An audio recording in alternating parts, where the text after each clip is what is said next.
I don't know. Why it was Sergeant Partridge? I don't know. Tactics tell us to vary our routes as much as we can, but sometimes that is not possible. And as in this case, it was not possible. There was one way in and one way out. And unfortunately, it cost Sergeant Partridge his life. And I thank you, Sergeant Partridge, for your service to your country and for your family's sacrifice. On May 1st, 2006, I learned of another friend's sacrifice while serving in Iraq. Corporal Robbie Light was a friend and a classmate of my brother's at Sullivan South High School. Robbie was a frankly young man with a great sense of humor and always had a smile on his face when he stopped by my parents' house. He was on his second tour in Iraq. He was recently married. Him and his wife were soon to be expecting their first child, which was a daughter, when the tank he was driving was hit by an IED south of Baghdad. Robbie was the only one in his crew that day to pay the ultimate price. In August 2007, Memorial Day took on an even closer meaning to me. It was the first day or two of August when I learned that a great friend of mine, Staff Sergeant Stephen Mattis, was killed on July 31st, 2007 while serving in Iraq. Mattis and I served together in the Tennessee Army National Guard for several years, and he was a very close friend. We even deployed together in 2004 and 2005.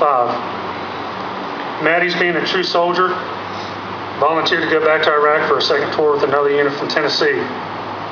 We kept in touch while he was gone, and he even made plans to pick up a motorcycle that he ordered while he was in Iraq.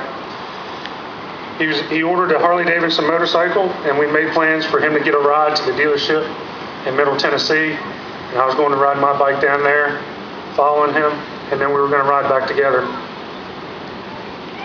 Unfortunately, Mattis was killed by sniper fire less than 2 weeks from him returning home, and that trip never took place. He was doing what he did best, doing what he loved. Mattis had been in the military for over 18 years at the time.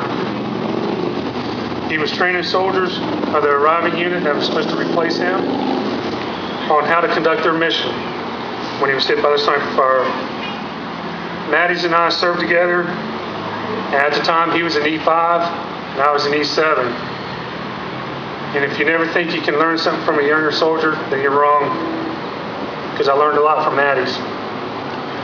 He was a great NCO that knew his job, he knew it inside and out, and he knew how to take care of a soldier no matter who they were, no matter what his personal feelings were of the soldier, and no matter what the situation was. He had a very, very serious side about him, but at the same time, he was the one person that could light up a room with laughter in a second. I laughed at the point to tears and thought that the muscles in my jaws would never start hurting more times because of Mattis than anybody else in my life.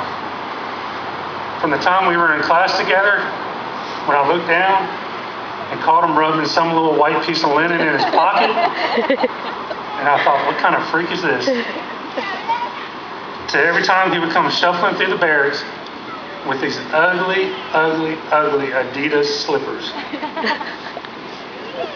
And I think he did it just to get a laugh and comment out of all of us. And all the way up to the last time, that I spent tucking him into a bed at a local hotel after a welcome home celebration. Mattis was a person that I truly considered a friend and a brother. Mattis claimed he was a black guy, but we all knew he was more white than the rest of us. He's a guy that listened to 80s music. It wasn't rap or DJ Jazzy Jeff or Grandmaster Flash or anybody else at the time. It was people like Depeche Mode, Flock of Seagulls, Bon Jovi, and all the other bands of the 80s. We miss you, we love you, and we will never forget you until we meet again at Fiddler's Green. For those of you who don't know about Fiddler's Green, it is a poem about the afterlife of the cavalrymen. The origins are difficult to find, but according to when it was first published in the Cavalry Journal in 1923, it was inspired by a campfire story told in the mountains of the mountains of Wyoming by Captain Sammy Pearson. Throughout military history, Fiddler's Green has been used to name fire bases during Vietnam, FOBs during the current operations, stables, and clubs on military posts across the nation. The poem goes like this. Halfway down the trail of hell, in a shady meadow green, are the souls of all dead troopers camped near a good old time canteen. And this eternal resting place is known as Fiddler's Green. Marching past, straight through to hell, the infantry are seen, accompanied by the engineers, artillery, and Marines. For none but the shades of cavalrymen dismount at Fiddler's Green. Though some go curving down the trail to seek a warmer seat, no trooper ever gets to hell. He's emptied his canteen, and so rides back to drink again with friends at Fiddler's Green. And so when man and horse go down beneath the saber's keen, or in a roaring charge of fierce melee, you stop a bullet clean. And the hostiles come to get your scalp, just empty your canteen, put your pistol to your head, and go to Fiddler's Green.